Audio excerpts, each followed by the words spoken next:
Uno de los grandes misterios de la ciencia moderna es entender la naturaleza de la conciencia. En este capítulo de Mentes Artificiales hablaremos de la naturaleza de la mente y el problema de la mente-cuerpo. Para entender el concepto de la mente, una persona como nosotros recurriría a un diccionario. El diccionario inglés de Oxford nos da varias definiciones para satisfacer nuestro concepto. Las definiciones que nos conciernen son las definiciones 17 y 18. La 17 nos dice que es el estado de facultad física mental, es decir, el asentamiento de la conciencia, pensamientos, voluntades y sentimientos de una persona. También nos dice que es el sistema de fenómenos cognitivos y emocionales y las facultades que constituyen las experiencias objetivas de una persona. También, el sujeto incorpora de facultades físicas la parte espiritual del ser humano. También nos dice que es el alma a diferencia del cuerpo. La definición 18 nos habla que en aplicaciones más restrictivas son las facultades cognitivas o intelectuales diferentes al deseo y a la emoción, usualmente contrastadas con el corazón. Como vemos, estas definiciones se refieren exclusivamente a personas. Sin embargo, podemos identificar algunas características. La primera es que la mente es identificada como una parte consciente, pero la mente puede encontrarse fuera de la conciencia. La mente es subjetiva, y esto plantea una pregunta de que si la mente adquiere experiencia subjetiva. La tercera es si la mente se incorpora, lo cual nos lleva al problema de la mente-cuerpo, que discutiremos más adelante. La definición describe una mente racional, es decir, deliberativa. Echemos un vistazo a los diferentes tipos de mente antes de meternos en el problema mente-cuerpo. La clase más grande se denomina agentes. Un agente, de manera general, es cualquier cosa que actúa. Se describe un agente típicamente como algo que tiene motivos. Los agentes deben incluir algo como la mente, incluyendo la mente subconsciente. Los agentes con mente deben incluir agentes con mentes conscientes, y entonces hay agentes con mentes racionales. Puede ser que las mentes racionales sean siempre conscientes, pero eso no es claro para mí por ahora. Dentro de la clase de los agentes conscientes están aquellos conscientes de sí mismos. Los humanos y algunos de los grandes simios son ejemplos. Según Gallup, la evidencia de reconocimiento de sí mismos en un espejo es tomada como prueba suficiente para concluir la conciencia propia. Pero para el psicólogo del desarrollo, Barry Golson, los agentes con mentes racionales están en la clase de agentes con conciencia propia, es decir, comunicación personal. Yo estoy abierto a esta posibilidad. Ahora que ya vimos un poco de los tipos de mente, podemos meternos en el problema de la mente-cuerpo.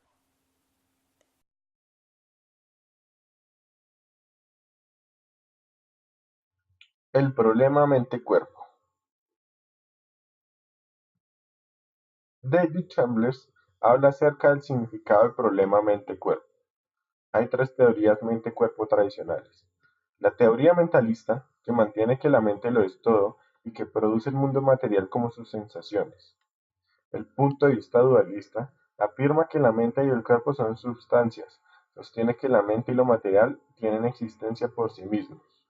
El cuerpo consiste en sustancias extendidas o materiales, afirma que esta mente está sujeta a principios completos diferentes del cuerpo. Y la teoría materialista afirma que la mente es solo un proceso físico.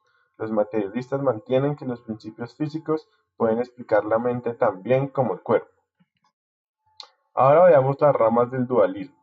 La dualidad cartesiana postula que el cuerpo y la mente son sustancias, uno extendido y material, el otro no extendido y espiritual. La teoría, la asociación de Hume, divide la mente en asociaciones mientras el mundo físico permanece intacto. La dualidad interactiva, que dice que la mente afecta al cuerpo y el cuerpo afecta a la mente. El dualismo paralelo sostiene que la mente y el cuerpo corren en paralelo, ninguno tiene nada que ver con el otro, y finalmente la epifenomenalista, que el cuerpo afecta a la mente, pero no recíprocamente. Por último, veamos las ramas del materialismo. La visión de identidad, que identifica los eventos mentales con los procesos físicos en el sistema nervioso.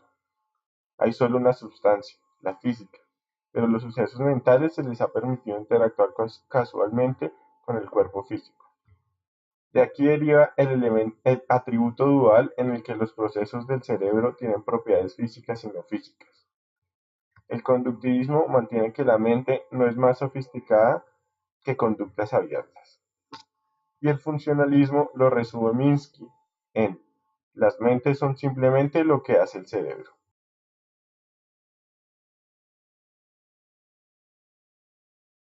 Stan dice que la teoría del atributo dual nos lleva directamente a lo que llama visión de la dinámica global de la mente.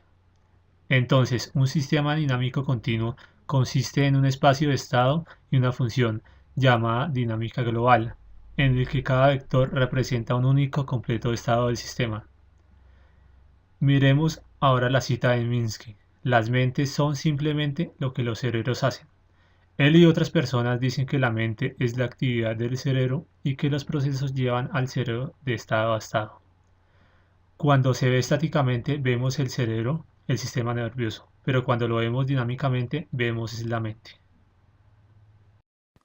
Para ahondar más en el tema de la mente, vamos a hablar con nuestro experto, David J. Chalmers, quien estudia la filosofía de la mente, para que nos responda unas preguntas acerca de la mente.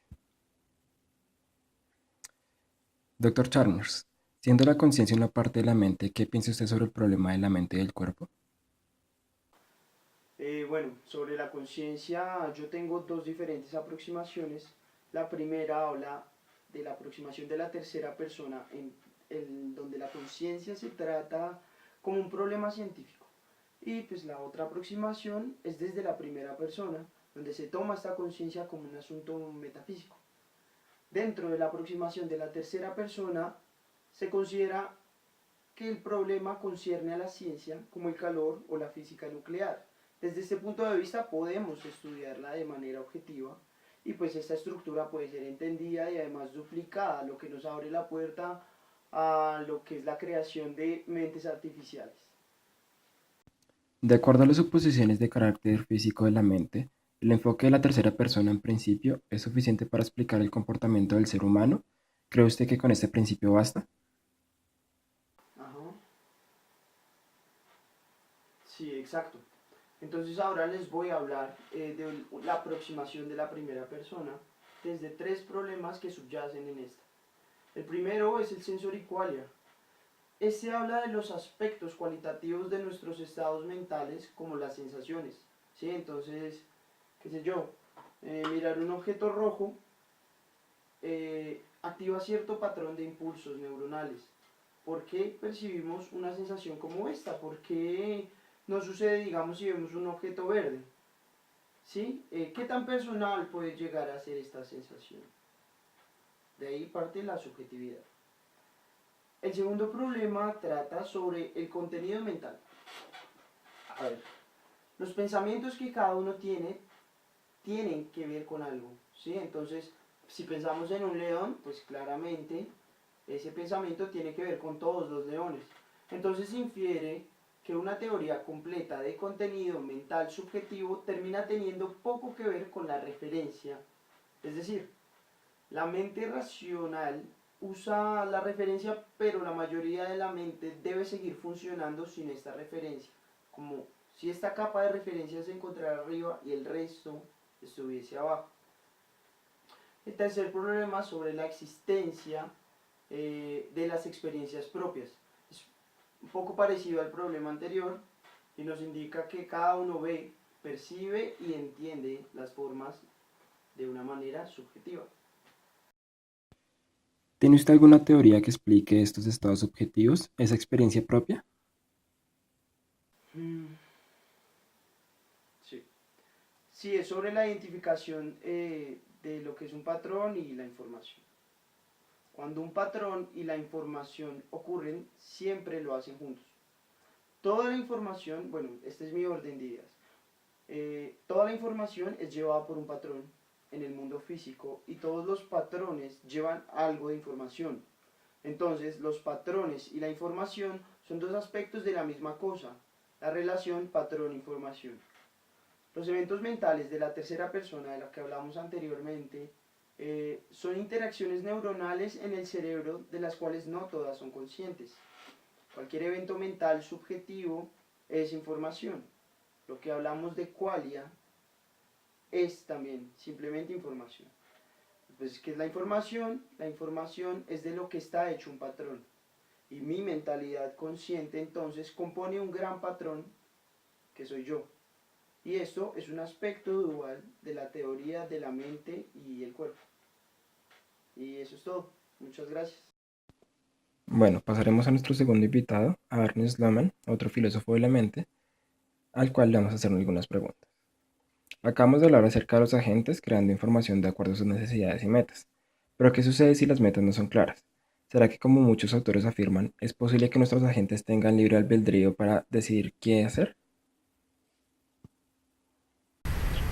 Bueno, yo pienso que no nos debemos enfocar en si los agentes tienen libre albedrío o no.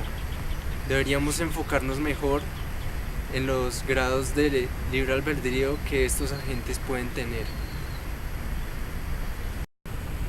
Siempre se asume que encontramos una clara distinción entre los sistemas cuyas decisiones son libres y aquello que no.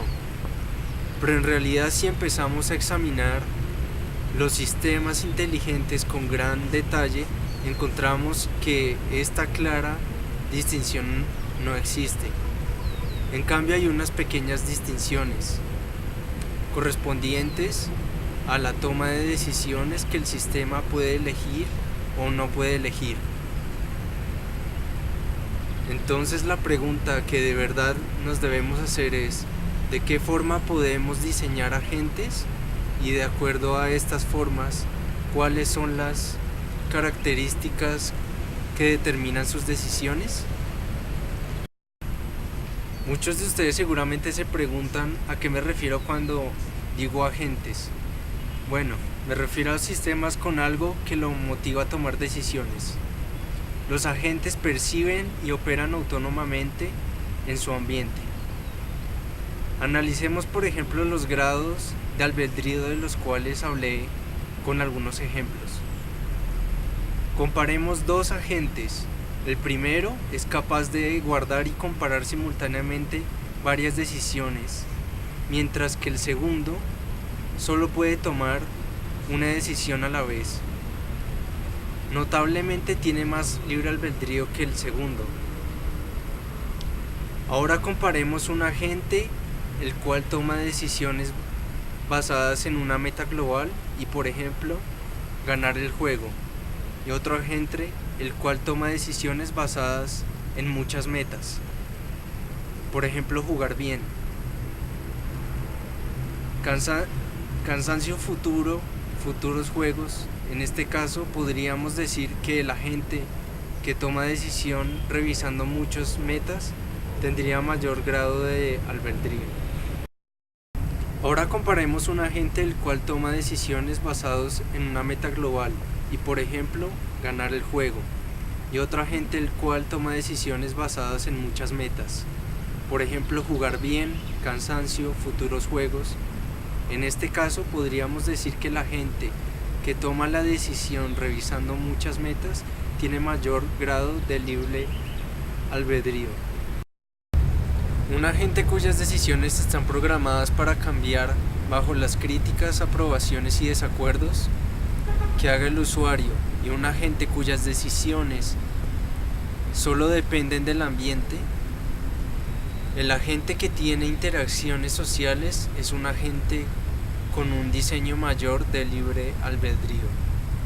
Podemos ver un mayor grado de libre albedrío en agentes que son capaces de extender sus interacciones, saliéndose de su ambiente a otros agentes que solo se rigen a sus intereses. Con estos ejemplos, espero haberles mostrado que el libre albedrío en los agentes no es una respuesta de sí o no, sino que encontramos diferentes grados que podemos implementar.